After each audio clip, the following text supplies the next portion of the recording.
इसी पर प्रधानमंत्री ने अपनी रैली से आवाज बुलंद करी। उसके बाद चौतरफा इस मसले पर आपस में ही बातचीत होना शुरू हो गई, जहां अलग अलग संगठन अपनी अलग अलग प्रतिक्रियाएं दे रहे थे इस मुद्दे पर। हम इसी को के मद्देनजर सड़कों पर निकले, लोगों से बातचीत करने की कोशिश कर रहे हैं। साथ ही अलग अलग धर्मों के धर्म गुरुओं से भी हमने बातचीत की है। उन सभी का कहना है कि पहले हम जानना चाहते हैं कि ये जो सरकार है ये किस तरीके का ये बिल लाएगी, क्या इसमें संशोधन करेगी, साथ ही क्या पॉइंट्स होने वाले हैं इस यूसीसी में। तो हमारे साथ कुछ लोग मौजूद हैं जिनसे समझने की कोशिश करेंगे कि आपको क्या लगता है कि प्रधानमंत्री ने कहा कि एक देश है तो कानून भी एक होना चाहिए, कितना आप इस बात से इत्तेफाक रखते हैं? देखिए, ये पहले भी कहा गया कि एक देश है एक कानून होना चाहिए जीएसटी के वक्त, कि एक देश एक कानून। अब हुआ क्या, जब जीएसटी लगी तो 4 तरह के टैक्सेस लगे, 28% अलग लगा, 18 अलग लगा, 12 अलग लगा और 5 आए, यानी 4 तरह के टैक्सेस हुए। जबकि ये कहा जा रहा था कि एक देश एक कानून। लेकिन आज आप देखिए, जीएसटी में कोई भी चीज़ परचेज़ करिए, कुछ किसी पर 28% लग रहा है, किसी पर 18 लग रहा है, एक जैसा जीएसटी नहीं लगा। और हमारा देश तमाम धर्मों का देश है, इसमें अलग अलग मज़हब के लोग हैं, अलग अलग तरह की मान्यताएं हैं। और आप एक जैसा, जैसे कि हिंदू के रीति रिवाज अलग हैं, मुस्लिम के अलग हैं, एक जैसे रीति रिवाज नहीं हो सकते। उसी तरह से एक ही कानून हर जगह फिट नहीं होता। अगर हम ये चाहें कि जो कानून मुस्लिम पर्सनल लोगों के लिए वही हिंदुओं के लिए हो जाए तो पॉसिबल नहीं है। क्यों? क्योंकि उनके रीति रिवाज, उनकी मान्यताएं, उनकी हर चीज़ अलग हैं, मुस्लिमों की अलग हैं। इसी तरह से जब आपका एनआरसी और ये सब कानून आ रहे थे, तभी कुछ लोगों को अलग करके कुछ लोगों को रखा गया। तो जब एक जैसा लाया जाए तो फिर हर चीज़ एक ही जैसी हो। फिर अब जैसे जब टैक्सेस के टाइम के बात हुई, जीएसटी की बात हुई, तब वो फिर 4 तरह के टैक्सेस क्यों लाए गए? ये कहा गया था कि एक देश होगा एक कानून होगा, तो फिर 4 तरह के टैक्सेस क्यों लगे हैं? देखिए, जैसे कि आपने कहा कि भारत में अलग अलग मजहब के लोग रहते हैं, लेकिन सरकार का ये कहना है कि हम एक कानून इसलिए लाना चाहते हैं कि जो महिला, किसी एक हिंदू महिला को जो अधिकार मिल रहा है वही दूसरी मुस्लिम महिला को मिले, या किसी सिख महिला को भी वही अधिकार मिले। तो इस कानून से सिर्फ एक तरीके के अधिकार देने की बात कर रही है, उसमें किसी तरीके का पार्टीशन सरकार नहीं चाह रही है। तो जो जैसे कि अब मुस्लिम संगठन है इसका कहीं ना कहीं विरोध कर रहा है, तो ऐसा क्यों?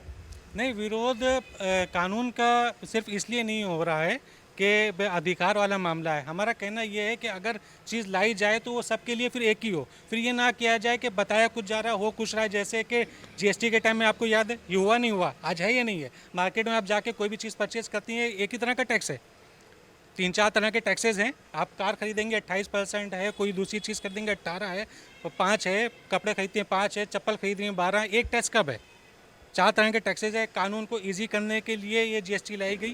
फिर लेकिन जब जीएसटी आई, लोगों को परेशानी हुई, इन्होंने पहले जीएसटीआर 3(1) और जाने क्या क्या लाया, बाद में उससे संशोधन किया। अब इसी तरह से इसमें ला रहे हैं। अगर ये किया भी जा रहा है तो सभी धर्मगुरुओं को बैठाया जाए, उसको उनसे मशवरा किया जाए और उसमें जो सही चीज़ें निकल के आती हैं, मतलब उससे किसी की अपनी जो मान्यताएँ वो आहत ना हो, तब कोई दिक्कत नहीं है। जैसे कि इन्होंने भी कहा कि लेकिन सरकार ये स्पष्ट करने की कोशिश कर रही है कि इस कानून से किसी की जो मजहब है या उनकी जो मान्यताएं हैं उसको छीनने की कोशिश नहीं की जा रही है। अगर मुसलमान अपनी इबादत करना चाहता है तो वो अपने तरीके से कर सकते हैं, अगर हिंदू अपनी पूजा करना चाहता है तो वो एक अपने तरीके से कर सकते हैं। बस उनका कहना है कि हम एक देश में एक कानून चलाना चाहते हैं, यानी जैसे कि अगर एक घर होता है तो उसमें एक ही मुखिया होता है, ना कि हर कोई मुखिया बन जाता है। तो उसी तरीके से सरकार कहना चाह रही, क्या कहेंगे? देखिए, सरकार की मंशा में हमेशा खोट रहा है। हर चीज़ में उसने राजनीतिक फ़ायदे तलाशती है। अगर आज वो सभी धर्मगुरुओं को एक साथ बैठाल कर इस पर संशोधन की बात कर ले, सबकी जिम्मेदारियां पता कर ले, तो मैं समझता हूँ एक बेहतरीन माहौल में कायम हो जाएगा। लेकिन उसे एक पक्ष को खुश करना होता है, ये दिखाना होता है कि देखो हम एक पक्ष को दबाकर तुम्हें खुश कर रहे हैं, तुम हमारे साथ आ जाओ। इस देश में एक कानून की बात ही कर रहे हैं, क्या एक शिक्षा की बात नहीं हो सकती? एक का बच्चा पढ़ता है, मिड डे मील खाकर भिखारी बनता है, एक अमीर आदमी का बच्चा पढ़ता है इंग्लिश मीडियम, वो IAS IPS बनता है। एक स्वास्थ्य की बात नहीं हो सकती, एक बीमारी के अभाव में, इलाज के अभाव में मर जाता है, एक का इलाज शानदार हॉस्पिटल में तो बच जाता है।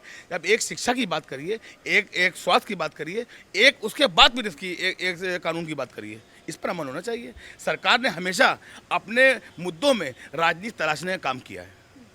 देखिए प्रधानमंत्री का कहना है कि जिस तरीके से पसमानदा मुसलमान को बिल्कुल एक तरीके से पिछड़े वर्ग की तरह रख दिया गया है, इस कानून के तहत उनको एक बड़ा मतलब उनको सम्मिलित करने की कोशिश की जाएगी, उनको उनका हक दिलाने की कोशिश की जाएगी। तो पसमानदा मुसलमानों के बारे में जो जिस तरीके से हितैषी हो रही है सरकार, तो क्या लगता है चुनावी प्रोपेगेंडा है? देखिए, सबसे पहले आपको बता दूं, इस देश में लाखों मदरसे हैं। मदरसों को देने वाली जो राशि है, अगर उसको आप निकालेंगे उंगलियों पर तो 12 रुपये 14 रुपये निकलेगी पर बच्चे की राशि।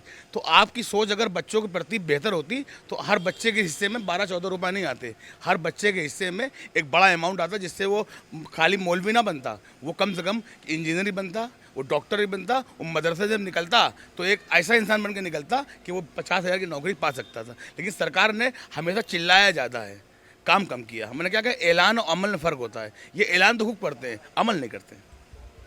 तो अच्छा, आपसे अगर जानना चाहूँ तो क्या लगता है कि 2024 के चुनाव नज़दीक है, इसलिए मोदी सरकार छोटे मुद्दों से या आम जन के मुद्दों से भटकाने के लिए ये बड़ा मुद्दा लेकर आई? हो सकता है कुछ ऐसा हो, लेकिन जो भी कानून लाया जा रहा है वो सभी धर्मगुरुओं को बैठाल के आपसी सहयोग से कर लेना चाहिए बस।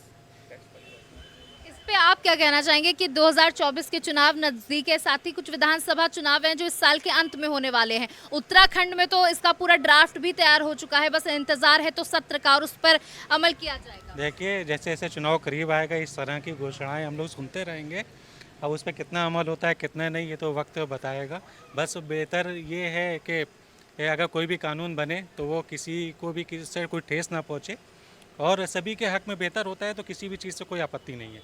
देखिए, सरकार का कहना है कि जब भी कोई कानून इस तरीके से का आता है, चाहे वो सीएए आया हो या 3 तलाक हो, तो उस पर सबसे पहले जो मुस्लिम समाज है वो अलग होकर छिटक करके खड़ा हो जाता है। तो इस पर कितना आपको लग रहा है कि ये बात कितनी सही है? देखिए, मुसलमान देश के हर फैसले के साथ है, लेकिन अगर आपके फैसलों में खोट होगी तो मुसलमानों का विरोध करता है। मुसलमान ने हर उस बात का विरोध, मुसलमान के साथ कितनी जातियाँ हुई इस देश में, कभी मुसलमानों का हक मारा गया वो चुप रहा, कभी पाकिस्तान भेजने की बात की चुप रहा, लेकिन जब देश की बात आती है तो मुसलमान सड़कों पे आता है, क्योंकि फिर उसका मसला नहीं बचता है। फिर वो ताल्लुक होता है, दलित का भी उसमें जुड़ा होता है, मुसलमान का भी होता है, सिख का भी होता है। पूरी माइनॉरिटीज़ का जब मामला आता है तब मुसलमान ही सड़कों पे आता है, सारे हक हुकूक को लेकर।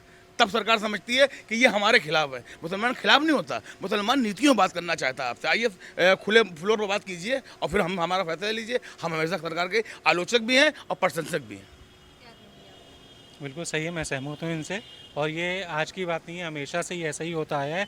और ये सिर्फ एक पार्टी का नहीं, सभी पार्टियों का यही हाल है कि मुसलमानों को सिर्फ वो वोट बैंक की तरह ही इस्तेमाल किया जाता है, बाकी और कुछ नहीं। मुसलमान की अहमियत सिर्फ एक वोट बैंक बन के रह गई, बाकी कुछ नहीं है। क्योंकि ओवैसी साहब भी इस पर बड़े मंचों से अब कह रहे हैं कि वो मुस्लिमों के बिल्कुल हितैषी बन गए। उनका कहना है कि इसमें मुसलमानों की जो मजहबी सोच है उसको दबाने की कोशिश की जा रही है। इस कानून से हिंदू राष्ट्र की तरफ बीजेपी बढ़ रही है, तो इससे कितना ताल्लुक रखते हैं? भाई, इनकी मंशा तो इसी तरह की दिखती है कि, लेकिन होता क्या है कि ये हिंदू राष्ट्र बनेगा नहीं बनेगा ये बात की बात है, लेकिन ये सिर्फ एक वर्ग को खुश करने के लिए ज़्यादा चीज़ें की जाती हैं और उससे वो वर्ग खुश हो रहा है नहीं हो रहा है, उसका विकास हो रहा है नहीं हो रहा है, उसको रोज़गार मिल रहा है नहीं मिल रहा है, वो वर्ग उस चीज़ को भूल जाता है। वो सिर्फ हमारे यहाँ क्या है कि हमारे यहाँ सबसे ईजी मुद्दा धार्मिक मुद्दा है कि उसको आप जितना ज़्यादा चोट करेंगे वोट बैंक उतना ज़्यादा खुश होता है। तो यही है कि जैसे जैसे चुनाव करीब आता है, चुनाव ये धार्मिक मुद्दे ज़्यादा उठने लगते हैं।